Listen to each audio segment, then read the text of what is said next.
So ito na guys, for today's videos guys, sinubukan ko na yung wireless microphone ko kung ano ba ang kung anong pinagkaiba sa hindi ka gumagamit nito or ano lang, natural lang na microphone dito sa cellphone guys. Ayan ha, lalayo ako guys ha.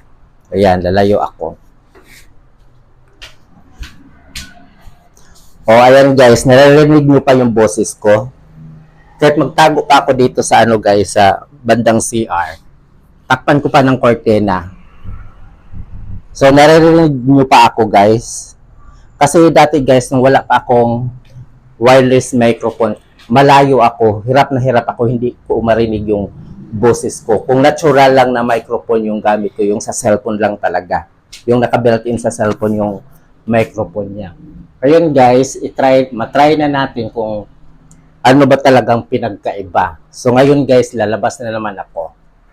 Lalabas ako sa ano ha, dito sa parlor. Lalabas ako guys.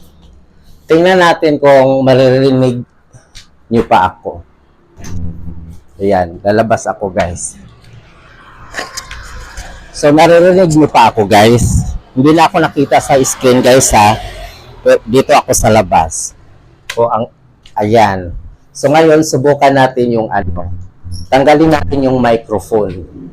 Tanggalin natin yung wireless microphone kung naririnig nyo pa rin ako pag nasa labas ako. Tanggalin natin guys ha. Tanggalin natin yung microphone. I-off natin. Yan, naka-off na siya guys. Tapos tanggalin natin yung receiver sa microphone. So ang mangyari guys, yung natural microphone na talaga yung sa cellphone. O, ayan guys ha.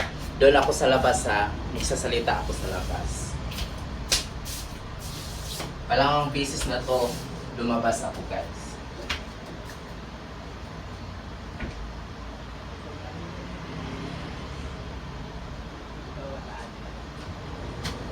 O, ayan. Wala tong ano guys ha, wala na tong wireless microphone.